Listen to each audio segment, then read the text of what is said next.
शबरी एक राजा था, भील वंश का राजा, उसका नाम था सबर। ध्यान देके सुनना, सबर नाम का भील था, उसकी बिटिया थी। इसका नाम सबरी था नहीं, बस सबर की पुत्री की वजह से सबरी के नाम से विख्यात है ये संसार में। इसका नाम क्या था छोड़ो, नाम लिखा नहीं इसका, कई नाम लिखे नहीं, लेकिन लोग ऐसे चला रहे हैं उसको। वो सबर की पुत्री थी तो सबरी के नाम से वो खाली उसका वो नाम चल रहा था, सबरी, सबर की बेटी सबरी। बाकी सबरी का नाम क्या था लिखा कहीं नहीं। श्रवण कुमार के बाप का नाम क्या था लिखे नहीं कहीं, मैंने आज तक नहीं पढ़ा, आज तक नहीं पढ़ा। लोग आते हैं पूछने, महाराज जी वो श्रवण कुमार के बाप का नाम क्या था, उसकी तरह ही करोगे क्या? जब लिखा नहीं है कहीं तो उसके पीछे क्यों पड़े हो? कई लोग आते हैं, महाराज जी वो श्रवण के बाप का नाम क्या था, उसका भंडारा करना है आपको क्या? जब लिखा नहीं है तो फालतू क्यों पूछते हो यार? और कहीं लिखा भी होगा तो वहां तो नहीं पहुंच हमारी हुई अभी तक है। मैंने 18 साल हो गए घूमते घूमते, अभी तक मैं पढ़ा नहीं हूं कि उसके बाप का नाम क्या था, श्रवण कुमार के। लोग झूठे, वो श्रवण के बाप, अरे राम नाम जान लो, यही काफी है यार। राम का नाम जान लो, इतना ही पर्याप्त है।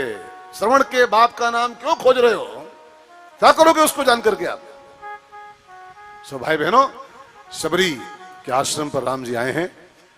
सबरी की बड़ी प्यारी कथा है। जब सबरी शादी के लायक हुई, ये बचपन से ही भगवान के भजन में डूबी हुई थी, राम राम में डूबी थी बचपन से। और पहले के जमाने में एक नियम था संसार में कि जब कोई भक्ति में डूबता था ना, भजन में, तो उसके घर वाले जल्दी से उसकी शादी करके और उसको फंसाना चाहते थे। बहुत भक्ति कर रहे हो, बिहाव करो पट दिन का, बस फंसाएं, जूझ है। जब सबरी को देखा राम राम करते हुए तो उसके पापा ने उसकी जल्दी शादी तय कर दिया। और शादी का दिन मुकर्रर हो गया, बारात आने वाली है कल सवेरे, कल सुबह। एक दिन पहले की बात, ध्यान देके सुनना। सबरी मैया द्वारे पर आई शादी के एक दिन पहले, तो क्या देखती है, उसके पापा जी 300-400 बकरी मोल लाए थे, उसे द्वारे पर बांध रहे थे। तो सबरी ने अपने पापा से पूछा, पापा ये सब क्या है, इतनी बकरी क्यों लाए हो? कहा, बेटी कल तेरी शादी है, बारात आएगी, तेरी बारातियों के लिए सब काटे जाएंगे और मांस बनेगा तो बाराती खाएंगे, तेरी शादी होगी तुमने घर जाएगी। सबरी को लगा कि शादी मेरी हो और कटे बकरी, इस शादी को लानत। जिस शादी में हिंसा हो शादी है, जिस धर्म में हिंसा हो वो धर्म है। आज आप लखनऊ में देखी सके मारे सब मारे।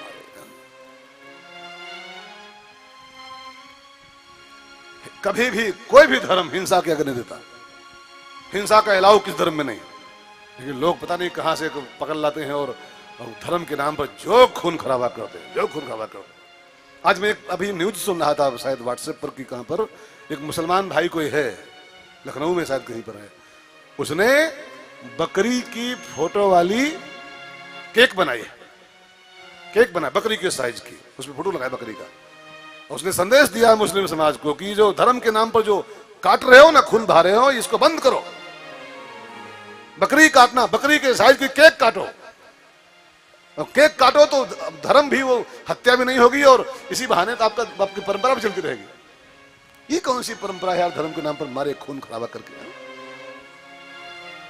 मैं आज भी पढ़ा, एक मुसलमान ने ही ये मैसेज समाज को दी, आपने भी शायद पढ़ा हो, अकेले में नहीं पढ़ा हूं। मुस्लिम ने वो बना के बकरी के साइज का वो केक और समाज को प्रेरणा दी है कि वो मत काटो, ये काटो, काटना है तो बकरी के साइज का केक काटो, आप भी खाओ, पूरे समाज को खिलाओ, किसी की जान मत लो धर्म के नाम पर। खैर, तो सबरी को लगा शादी मेरी हो और मरे बकरी, 300 बकरी मरे, लानत ऐसी शादी को। और सबरी मैया ने, रात आई, कल बारात आने वाली है, एक रात पहले की बात। रात जब हुई, जब सब सो गए घर के लोग, सबरी चुपचाप उठी और द्वारे पर आई और सारी बकरियों की रस्सी खोल दी, जाओ भागो, मौज करो, भागो, ऐश करो सब लोग। और सारी बकरियां सबरी ने भगा दी खोल करके। अब हुआ, सबरी को हुआ कि अगर मैं नहीं भागी, बकरी तो भाग गई, अगर मैं नहीं भागी तो शादी तो होगी, और शादी होगी कल सवेरे तो बकरी फिर आ जाएंगी, बकरियों में क्या फिर आ जाएंगी मोल। इससे बढ़िया ये है कि ना रहे बांस और ना बजे बांसुरी, ना रहे सबरी, ना होए शादी, न कटे बकरी। बस सबरी मैया ने फैसला किया, मैं भी घर छोड़ रही हूं, मैं ही निकल जाऊं, सारी आफत खत्म हो जाए, सारा प्रोग्राम फेल हो जाए पापा जी का हमारे। और मैया सबरी ने भी घर त्याग कर दिया, भागी रात में ही सबरी मैया। भागते भागते भागते भागते भोर होने के पहले पहले पंपा सरोवर कर्नाटका के आसपास है, वहां पहुंच गई, मतंग ऋषि का आश्रम। 4 बजे पहुंच गई सबरी कर्नाटक के आसपास, और देखा मतंग जी का आश्रम है, हजारों महात्मा लोग बैठे, कोई ध्यान कर रहा है, कोई योग कर रहा है, कोई यज्ञ कर रहा है, कोई माला कर रहा है। सबरी को लगा ये जगह बढ़िया है, यहां रह जाऊं तो संतों की सेवा हमसे होती रहेगी। लेकिन फिर लगा सबरी को कि ये संत हमारी सेवा लेंगे नहीं, ये सब पवित्र महात्मा है, शुद्ध विशुद्ध महात्मा है, और मैं जाति की भिलनी हूं। हमारी इतनी गंदी जाति है कि परछाई पड़ जाए तो लोग नहाना पड़ता है लोगों को, हमारी सेवा महात्मा लेंगे नहीं है। जो जात पूछेंगे बताऊंगी भिलनी, हमको भगा देंगे सब ये। तो सबरी मैया ने छिप छिप करके महात्माओं की सेवा करना शुरू किया। लिखा है कथा में कि वो दिन भर झाड़ियों छिपी रहे, और जब रात को महात्मा सब सो जाएं, सारे महात्मा लोग, तब सबरी मैया झाड़ियों के बाहर निकले 11 बजे रात में, और झाड़ू उठाए, सारे महात्माओं का द्वार बुहार दे, सारे महात्माओं के द्वारे पर गोबर से लीप दे, सबके रास्ते बुहार दे, नहाने वाले जाने वाले, आने वाले जाने वाले। और ये सब करते करते रात भर सबरी को लग जाए, और 4 बजे सबरी फिर झाड़ी में घुस जाए। अब महात्मा सवेरे सो के उठे तो देखें वो सेवक कोई नहीं है, और सेवा सब हुई पड़ी है, सबके द्वार लीपे पड़े हैं, सबके द्वार बाहर बुहारे पड़े हैं, सब रास्ते चमाचम है, कौन है, कौन सेवा कर रहा है। तो सबरी मैया को मतंग जी ने पकड़ लिया। एक दिन रात को उठ पड़े वो 1-2 बजे, देखा एक 18-20 साल की लड़की है और द्वार बुहार रही है, गोबर से लीप रही है। मतंग ने पीछे से आवाज दी, बेटी कौन है तू। मतंग को जब देखा पीछे से आए हुए, तो सबरी मैया को लगा अब मेरी सामत आ गई है। जो जानेंगे महात्मा जी भिलनी मेरा द्वार लीप रही है, इसकी परछाई भी शुद्ध होती है, ये श्राप देंगे हमको भी, भस्म कर डालेंगे हमको भी। तो सबरी मैया ने झूठ नहीं बोला, बाबा मैं भिलनी हूं, मेरी कौम बड़ी गंदी है, लोग मेरी परछाई से बचने की चेष्टा करते हैं। मेरे मन में आपकी सेवा का भाव था, इसलिए मैं छिप छिप की सेवा कर रही थी। अगर नहीं करवाना है, सेवा नहीं मंजूर है, तो डांटना मत गुरुजी, श्राप मत देना, मैं आज के बाद नहीं आऊंगी। मतंग मुनि की आंखों में आंसू आ गए। उन्हें कहा, बेटी तेरी जात भले गंदी है, लेकिन तेरे अंदर जो तत्व है बड़ा शुद्ध विशुद्ध है वो। और हम महात्मा हैं बेटी, हम महात्माओं का जाति से कोई संबंध नहीं होता है। ध्यान देना, परमात्मा और महात्मा ये 2 ऐसे तत्व हैं, परमात्मा और महात्मा, जिनका जाति से, कास्ट से, बिरादरी से कोई सरोकार नहीं होता है। अगर कोई महात्मा और जाति देखता है किसी की, साधु है और कास्ट पूछ रहा है, इसका मतलब है कि कुछ मामला गड़बड़ है। साधु और जाति, महात्मा का किसी जाति से कोई संबंध नहीं होता। जात पात पूछे नहीं कोई, हरि का भजे सो हरि का होई। भगवान मतंग जी ने कहा, बेटी हम महात्मा हैं, हमारा जात से क्या मतलब, तू किसी भी कास्ट की हो तो बड़ी शुद्ध आत्मा है तू, और आज के बाद तुझको अब छिपना नहीं बेटी। आज से मतंग तेरा पापा है, पिता है तेरा। मैं तुझको कल सुबह दीक्षा दूंगा राम नाम की, और तेरी कुटी बनाऊंगा अलग से अपने आश्रम के कोने में। भोर हुआ, मतंग बाबा ने सबरी को राम की दीक्षा दे दी, राम मंत्र की। और आश्रम के एक कोने में, बड़ा आश्रम रहा होगा 5-6 एकड़ का, एक कोने में कुटिया बनवा दी सबरी के लिए, इसी में रहो बिटिया, राम राम जपो, महात्माओं की सेवा करो। अब सबरी मतंग के आश्रम में जगह पा गई। मतंग जी की थोड़ी थूथू भी हुई, आसपास के पड़ोसी महात्मा लोग थोड़ा बुराई भी किए, बुद्धि भ्रष्ट है, जवान लड़की को आश्रम में रखे हैं, फला फला, थोड़ी निंदा भी हुई। लेकिन मतंग मन जानते क्या होता है? मतंग का हिंदी अर्थ क्या होता है जी? है? मतंग माने क्या होता है भाई साहब? हे भगवान, का हुई मतंग माने क्या होता है? भौरा, भौरा क्या होता है? नहीं, मतंग तो यार हिंदी शब्द है ये। बताओ ने हम जा रहे हैं भाई साहब। आए केला, केला बोले संतरा, हद है यार।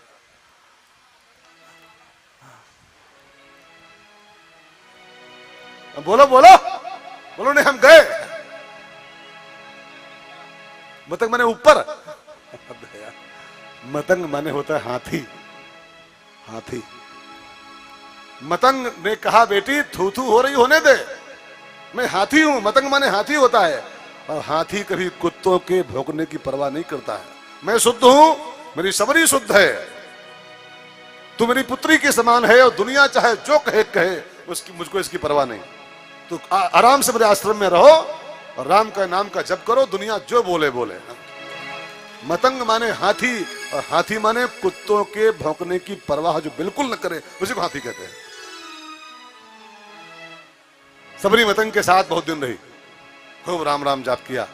एक दिन मतंग जी ने जब मरने का उनका दिन आया तो सबरी से बोला कि कहे बेटी आज मेरा कागज पूरा हो गया है, मैं जा रहा हूं, लेकिन एक आशीर्वाद देके जा रहा हूं तुझको।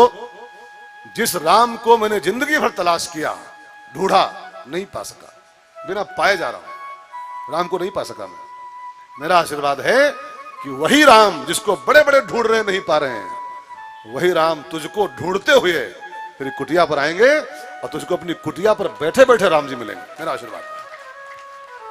अब इतना बोल के मतंग जी का तो देह पूरा हो गया। ये सबरी अपने गुरु के वचनों को पकड़ ली। मेरे गुरुदेव ने कहा है राम आएंगे, तो राम को आना ही पड़ेगा। और सबरी मैया नियम बना ली, रोज रास्ता बुहार दे, रोज चौका लगाए कुटिया में, रोज पत्तों का बिछोना बिछाए, पत्तों का। वहां डबल बेड कहाँ था यार, स्लीप वेल कहाँ पाती, डलप कहाँ पाती वहां। पत्ता बिछाए, घास बिछाए, और जंगल से फल ले आए, और राम जी का भोग लगाऊंगी इससे, और देहरी बैठ के और राम जी की प्रतीक्षा करे, अब आते होंगे, अब आते होंगे। सूर्यास्त हो जाए जब, तो सबरी को एक बात लगे कि चलो कल आ जाए, आज कहीं अटक गए होंगे, कल पक्का आ जाएंगे। फिर सवेरे उठे, फिर रास्ता बुहारे, चौका लगाए, पत्ता बिछाए, फिर फल ले आए, फिर बैठ जाए, अब आते होंगे, और जब सूर्यास्त हो जाए कल पक्का आ जाएंगे। ऐसे कल पक्का, कल पक्का, कल पक्का करते करते 10,000 साल बीत गए। 10,000 years। सबरी की देह बुद्धि हो गई, सबरी की काया जर्जर हो गई, चमड़ी उसकी लटक गई, सब आंखें गड्ढों में चली गई, लेकिन सबरी का इंतजार नहीं बुढ़ा हुआ। उसकी प्रतीक्षा नौजवान की नौजवान बनी हुई है। कमर झुक गई, लेकिन ढुके ढुके जाए, और सबरी रास्ता बुहार डाले, पत्ता बिछा दे, चौका लगा दे, और फल ले आए जंगल से कुछ, और बैठ के देहरी पर प्रतीक्षा करे, मेरे राम जी कब आओगे, ठाकुर जी कब आओगे। और सबरी मैया राम को पुकार रही है। सब लोग गाओ। रामा रामा रटते रटते बीती रे उमरिया, रामा रामा रटते रटते बीती रे उमरिया, रघुकुल नंदन कब आओगे, रघुकुल नंदन कब आओगे, सबरी की नगरिया, रामा रामा रटते रटते गाइए गाइए उमरिया, रामा रामा रटते रटते बीती रे उमरिया। मैं सबरी भिलनी की जाई, भजन भाव नहीं जानो रे, मैं सबरी भिलनी की जाई, भजन भाव नहीं जानो रे। राम तुम्हारे दर्शन देहित मन में जीवन पालू रे, राम तुम्हारे दर्शन के हित मन में जीवन पालू रे। शरण कमल से निर्मल कर दो, शरण कमल से निर्मल कर दो, दासी की झोपड़िया, रामा रामा रटते रटते बीती रे उमरिया, रामा रामा रटते रटते बीती रे उमरिया।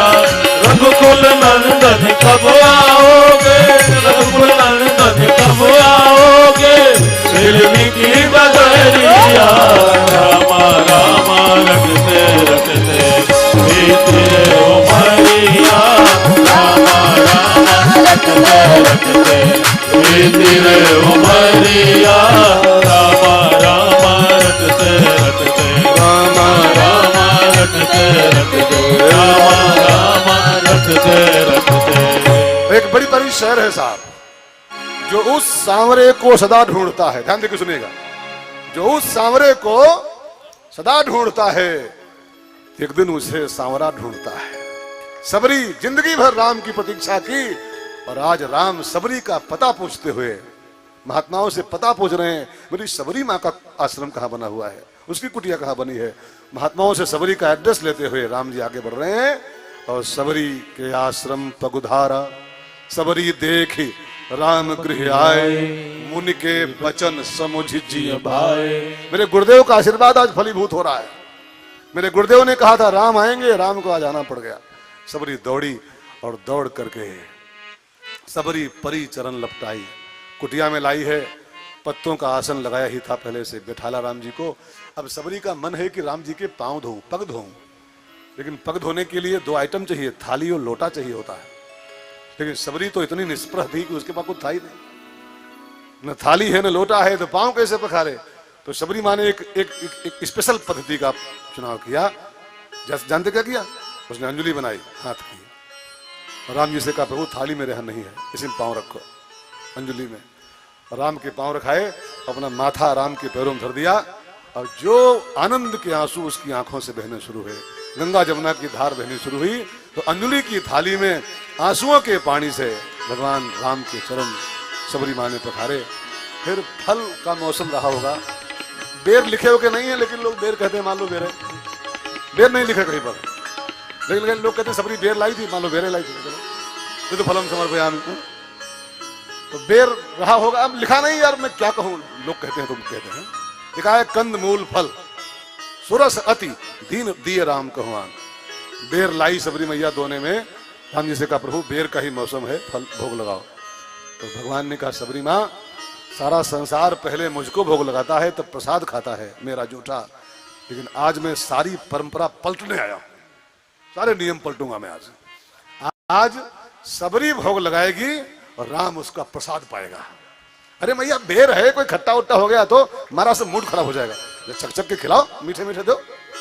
अब सबरी मैया बेर उठाए, पहले खुद काट के खा ले, और जब मीठा हो, प्रभु ये बड़ा मीठा, प्रभु वेरी स्वीट, इसको आप लो।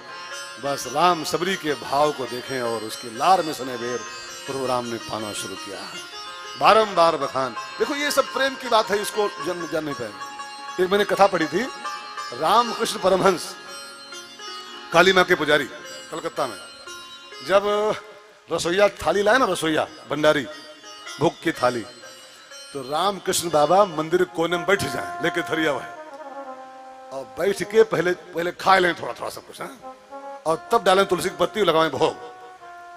अब कोई सिक्योरिटी देख लिया उस एक दिन की बाबा ये पगला है, ये पहले खुदे खा लेता तब भोग लगाता माता जी का। अब गई कमेटी में शिकायत ट्रस्ट में कि पागल पुजारी है ये, पहले थाली आती है खुद खा लेता है तब भोग लगाता है, पगला है। अब बैठी मीटिंग ट्रस्ट की, हाजिर हुए रामकृष्ण को बुलाया गए, हाजिर हो पागल पुजारी, मैंने खबर पाई है तो पहले खुद खाता है थाली में से तब भोग लगाता है, पागल है तू?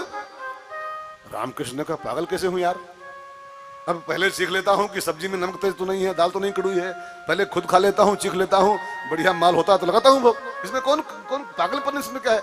जब सबरी माँ चीख लगाती थी भोग तो मैंने लगा दिया, क्या खराबी कर दिया? लेकिन कमेटी की उल्टी खोपड़ी कहां समझने वाले, रामकृष्ण परमहंस बर्खास्त, नौकरी से बर्खास्त। आप जानते हैं रामकृष्ण चले गए, उनको क्या फर्क पड़ता था? उसी दिन से काली माता ने भोजन करना बंद कर दिया। एक इतिहास है अभी जल्दी का, काली माता की मूर्ति के गाल धसने शुरू हो गए, उनके सब हड्डियां पसलियां सब चमकनी शुरू हो गई, माता अनशन बैठ गई, मूर्ति भोजन नहीं कर रही है, दूसरे पुजारियों का हाथ का भोजन नहीं कर रही है। तब जो रासमणी रानी थी जिसका मंदिर बनवाया हुआ है वो पूजा करने देखा, सब माता जी के गाल बैठे हुए हैं, सब पसलियां चमक रही, हड्डियां चमक रही। उसने पूछा पुजारी जी माता दुबली कैसे हो रही? तो रासमणी को सपने में मैया ने कहा, रासमणी मैया तुमने रामकृष्ण को भगवा दिया है, और ये पुजारी भोग लगाते हैं खाली वो नाभ्यास ईदम पढ़ते हैं, में भाव नहीं कुछ है, खाली नाभ्यास ईदम प्राणायाम पानाय करते हैं, भाव बिल्कुल नहीं इनके, और हम भाव की भूखी हैं केवल। जो भाव उस पगले में था इनमें कभी नहीं हो पाएगा। हम अनशन किए बैठी हैं आज महीना भर से, अगर चाहती हो कि तुम्हारी काली माता भूखे न मरे, रामकृष्ण को दोबारा बुलाया जाए तब मैं भोग लगाऊंगी। रामकृष्ण के घर रासमणी रानी स्वयं भागती गई, चल पागल चल चल, तू काली माता तेरी वजह से भूखे बैठी हुई है 10 दिन से 20 दिन से, चल तू जैसे लगा जूठा लगा, काली माता तेरा ही खाने वाली है। माँ को झूठे से क्या मतलब यार, माँ तो खाली प्यार की नौकी होती है। ऐसे राम ही केवल प्रेम प्यारा। वो सबरी के लार है कि झूठे हैं वो नहीं देखते थे, वो सबरी का प्यार है मेरे प्रति। राम ने बेर खाए, फिर सबरी मैया राम से बोली कि विधि स्तुति कराऊं तुम्हारी, कही विधि स्तुति कराऊं तुम्हारी, अधम जाति में जड़मत भारी, अधम जाति में जड़मत भारी, अधम ते अधम अधम अति नारी, अधम ते अधम अधम अति नारी, इन महमय मते मत अधारी, इन महमय मते मत अधारी। एक बात मैं कहूं भाई बहनों, सबरी मैया अपने को अधम ते अधम अधम अति बोल रही है। अधम ते अधम अधम अति, इस वाक्य को सुन के यह अर्थ मत करना कि सबरी अधम थी। ये सबरी का दैन्य है, सबरी की दीनता है खाली ये कि अपने को अधम ते अधम मान रही हो। अच्छा ये बताओ, सूरदास लिखे हैं मौसम कौन कुटिल खल कामी। सूर कुटिल थे, सूर कामी थे, सूर खल थे। ये महात्माओं का दैन्य होता है, अपने को अधम अधम अधम सिद्ध करना चाहते हैं खाली। गोस्वामी जी कहते हैं मतिमंद तुलसीदास हूं। मतिमंद है आदमी है। अरे जिस एक आदमी की किताब पढ़ के करोड़ों पंडित अपना परिवार पाल रहे हैं, करोड़ों पंडित। ये तुलसी ना होता, इसकी पोथी ना होती तो हम लोग भूखे मर रहे होते। रमेश भाई से लाखों पंडित। सोचो आप, जिस एक आदमी की पुस्तक के कारण करोड़ों पंडित अपने परिवार का भरण पोषण कर रहे हैं, वो मतिमंद है, मतिमंद है। लेकिन ये उसकी उसकी उसका दैन्य है ये तुलसी का। हम लोग मानते हैं वो तुलसी तो मतिमंद थे, मतिमंद थे, लाखों पंडितों के फूफा है, हम सबके पालक है, वो पालक है। न होते तो हम लोग मर रहे होते यार। में झूठ कर रहा हूं क्या? लाखों पंडित भूखे मर रहे, लाखों पंडित इस युग के हम लोग पेट पाल रहे हैं अपना। झूठ नहीं कर रहा हूं जरा भी मैं, वो मतिमंद है, ये उसका दैन्य है। ऐसे सबरी अधम अधम बोल रही है, अधम नहीं है। सबरी परम पवित्र है, जिसकी लार में सने बेर राम ने खाए हो, वो अधम हो सकती है यार? वो पंडितों की पंडित है। सबरी मैया ने जब कहा मैं कैसे वंदना करूं, मुझे कोई आता नहीं है, तो राम जी ने कहा मैया मुझे तो आता है। ऐसा करते हैं, आज सबरी की वंदना मैं करूंगा, बैठो। सारा संसार मेरी वंदना करता है, धगत धगत धगत ज्वला ललाट पट पाव के, आज मैं तुम्हारी करूंगा। और मैया ने बैठाल के सबरी मैया को राम जी ने उसकी वंदना करते हुए उसको 9 प्रकार की भक्ति का ज्ञान दिया है। नवधा भग आखिरी चैप्टर, बस 2 मिनट लेट तो हो रहा है, लेकिन मैं क्या करूं राम, मुझे बुद्धा मिल गया है। घड़ी तो भागती रहती है, हम क्या करें, कथा कितनी भगाएं हम, कुछ तो बोलना पड़ेगा।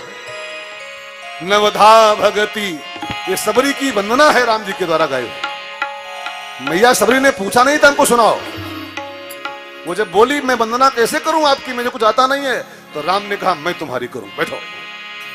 और नवधा भगति कहूं तू पाई, नवधा भगति कहूं तू पाई, सावधान सुनो और मन मारे, सावधान सुनो और मन मारे।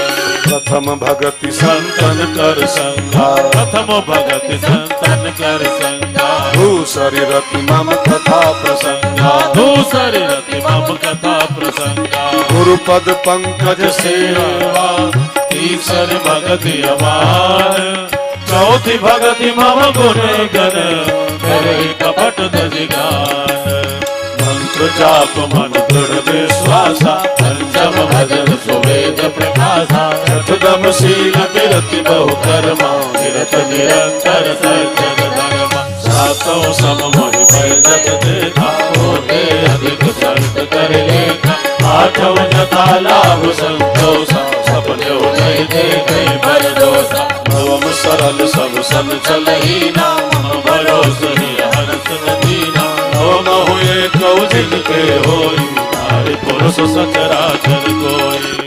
राम जी ने कहा मैया 9 भक्तियां मेरी हैं, 9। और 9 की बात नहीं राम जी कर रहे हैं, 9 एकौ जिनके होई, 9 सुन लो खाली, अगर एक भी धारण कर लोगे तो राम जी के एफिडेविट दिए हैं, सोई अतिशय प्रिय भामिन मोरे। तो मेरी विनती है आज अंतिम चरण में, बस 2 मिनट में 9 भक्तियां सुन लो ध्यान देके, 2 मिनट में बताऊंगा एक लाइन में। एक कोई आज से ही पकड़ लो, एक, अगर राम का प्रिय बनना चाहते हो, और खाली घंटी हिला के ऐसे जूझना चाहते हो जूझो, खाली घंटी हिला के और चंदन घिस के जूझना चाहते हो तो जूझते रहो इसे बाद। अगर राम का प्रिय बनना चाहते हो तो राम जी कहते हैं 9 एक तो होना ही चाहिए, एक होना चाहिए, तब मेरे प्रिय हो पाओगे। अब मैं इसलिए ध्यान देना चाहता हूं, आपका दिलाना चाहता हूं, इसमें घंटी कहीं पर आती ही नहीं है। जिसको भक्ति आप माने बैठे हो कि नहाए ले, धूप जलाए दो और घंटी हिलाए दो, भक्ति हो गए, इस 9 में से इसका कहीं पर जिक्र नहीं आता।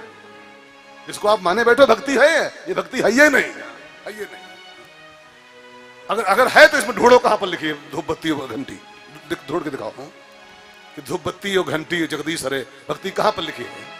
राम जी बोले लिखिए, नोट कीजिए एक एक को पहले, इसमें से एक करोगे तब राम के प्रिय हो पाओ। इसमें से भक्ति नंबर 1, लिसन टू मी, संतन कर संगा, संतों का संग प्रथम भक्ति। रतिमम कथा, कथा में रति, कथा में लगाव होना दूसरी भक्ति है। अमान भाव से गुरु की सेवा करना, अमान भाव से तीसरी भक्ति है। कपट छोड़ के मेरा गुणगान गाना चौथी भक्ति है। अपने गुरु से जो मंत्र मिला है उस गुरु से प्राप्त मंत्र का विश्वास से जप करना पांचवी भक्ति है। इंद्रियों पर कंट्रोल करना, छठ दम, दम माने इंद्रिय निग्रह, ये छठी भक्ति है। सारे संसार को राम में देखना, ये सातवीं भक्ति है। खूब परिश्रम करो लेकिन जो परिणाम आए उस परिणाम में संतोष करना, जथा लाभ संतोषा, आठवीं भक्ति है। सरल जीवन, छल कपट विहीन जीवन, मेरे भरोसे जीवन जियो, ये नवी भक्ति है। कहाँ लिखा धूप बत्ती, कहाँ लिखा? हम मानते नहाए ले और धूप बत्ती परचाए दे और घंटी बजाए दे, हो गए भक्ति। कितना भूल में जी रहा आदमी, कितना भूल में जी रहा है। निंदा नहीं कर, आर्य समाजी नहीं हूं मैं, लेकिन यार जो लिखा है उसको मानना पड़ेगा आपको। संतों का संग करो, प्यार से कथा सुनो, गुरु के चरणों की सेवा करो, कपट छोड़ के गुणगान गाओ, प्रभु के मंत्र जाप करो, इंद्रियों पर, ये सब भक्तियां हैं। इनमें से कोई एक जो करेगा वो राम का प्रिय हो पाएगा। फिर भगवान राम ने अंतिम बात बची है, सबरी मैया से पूछा, मैया मेरी जानकी कहाँ है, उसके बारे में कोई बता पाओगी? तो सबरी ने कहा, प्रभु जी मैं तो नहीं बता पाऊंगी, लेकिन एक मेरे पास वो है, बाया, बाया होता ना, बाया, बाया माने डॉक्टर क्या बोलेंगे, बाया, वाया है कि बाया, बाया सीतापुर, बाया लखीमपुर, बाया, बाया माने क्या होता है? हाँ विकल्प, विकल्प। मेरे पास डायरेक्ट व्यवस्था नहीं है इस चीज की, मेरे पास एक बाया है, विकल्प। यहां से आप आगे बढ़ोगे, एक पहाड़ है ऋषिमुख, उस पहाड़ पे एक बानर रहता है सुग्रीव, बाली की त्रास कपीस बसे, उसका बड़ा भाई उसको परेशान किए हुए। आप जाके सुग्रीव की हेल्प कर दो, उसका राज्य उसको दिला दो सुग्रीव को, तो वो बानरों की सेना के साथ आपका दास बन जाएगा। और करोड़ों बंदर जब लग जाएंगे जानकी की खोज में, तो जो काम महीनों में होना है वो काम मिनटों में हो जाएगा। जब अरबों बंदर, पदुम 18 जूथब बंदर जब रिसर्च में लग जाएंगे तो जल्दी काम आपका हो जाएगा। तो आप सुग्रीव से मैत्री करो आगे बढ़ करके, वो आपकी बड़ी हेल्प करेगा। राम जी ने कहा जाऊं? कहा भी नहीं। कहा अरे 9:40 हो गया। कहा नहीं नहीं छोड़े दो, 1 मिनट और सही, अभी नहीं जाओगी। क्या मतलब? तो सबरी बोली पहले मैं जाऊंगी, अब फिर तुम जाओगे। तुम कहां जाओगी? कहा देखो कहां जाऊंगी। और सबरी मैया ने लगाया पद्मासन, राम के पैरों के पास बैठी, योगाग्नि का आवाहन किया, उसकी देह में योगाग्नि प्रकट हो गई और सबरी मैया भस्म बन करके राम जी के पैरों में प्रवेश कर गई कि ठाकुर जब से भरत जी आपके खड़ाऊ मांग के गए हैं, आपके चप्पल मांग के ले गए भरत जी, मेरा प्रभु नंगे पांव चल रहा है जंगल में, अब सबरी मैया आज से आपके चप्पल बन रही है, अपनी सबरी को पहन लो, अब आगे आगे बढ़ो यहां से। तो सबरी मैया हरिपद लीन भय, भगवान के पैरों में चप्पल बन के सबरी मैया प्रवेश कर गई। और फिर सबरी को पहन के राम जी आगे बढ़े, आगे चले बहु रघुराया से किष्किंधा